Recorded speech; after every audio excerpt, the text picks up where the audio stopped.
given the task to do the opening prayer. So let us invite God to be here with us this evening. Almighty God, ruler of all people, thank you for this gathering here today. Thank you for giving us the chance to see another day.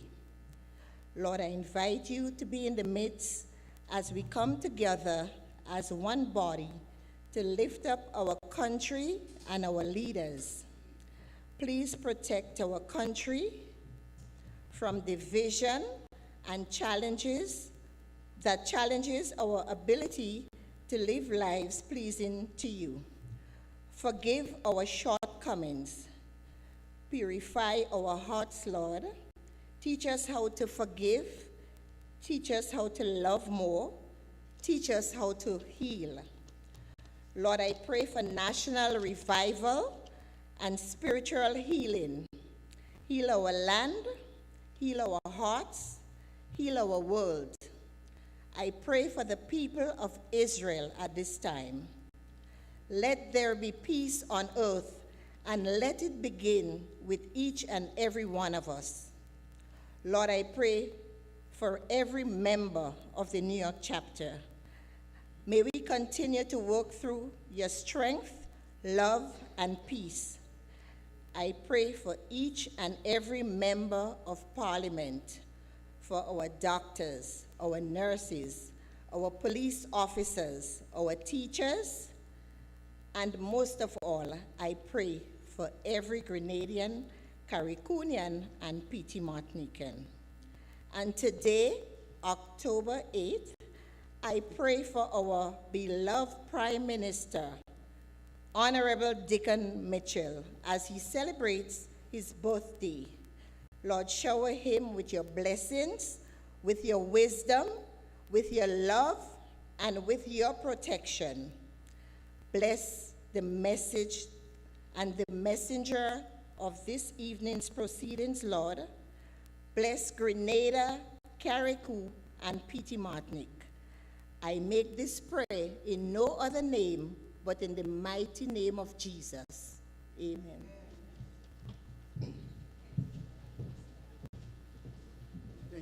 Thank you very much, Sister Sharon. At this time, I want you to rise for the singing of the national anthem of the United States, followed by that of Grenada. And I want to invite our dear lead singer of the NDC chapter in New York, Sister Cheryl Vincent.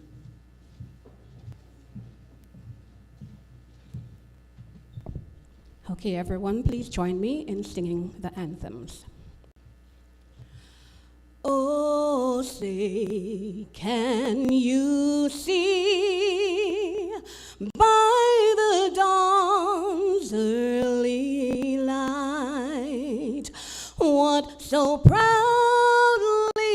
we hailed at the twilight's last gleaming, whose broad stripes and bright stars through the perilous fight o'er the ramparts we watched were so gallantly streaming, and the rocket's red glare, the bombs bursting in air, gave proof through the night that our flag was still there. Oh, say, does that star-spangled banner yet wave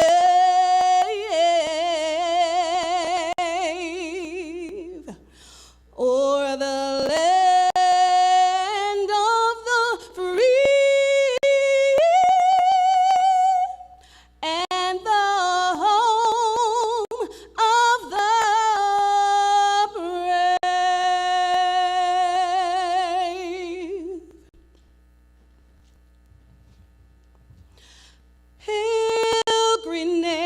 Grenada, land of ours, we pledge ourselves to thee. Heads, hearts, and hands in unity to reach our destiny. Ever conscious of God, being proud of our heritage, may we with faith and courage aspire, build, advance as one people, one family. God bless our nation.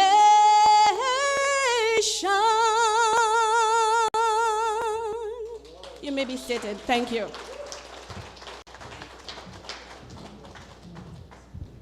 Thank you very much, Sister Cheryl. That was very, very well done. Sisters and brothers, friends of Grenada and Grenadians, let me introduce myself. First of all, my name is Bernard Bourne. I'm the chairperson of the NDC New York chapter here in New York. And we want to welcome each and every one of you who are here present tonight. Before we get going, I want to make a few quick remarks. Honorable Andy Williams, Minister of Mobilization, Implementation, and Transformation, Ambassador of Grenada to Cuba, Brother Glenn Noel, our Diaspora Ambassador, Brother Terence Forrester, the General Secretary of the NDC, Brother Larry Barry. We want to welcome you, gentlemen, to New York. In fact, I want to invite you, our friends from New York, to give these gentlemen at the table in great New York welcome.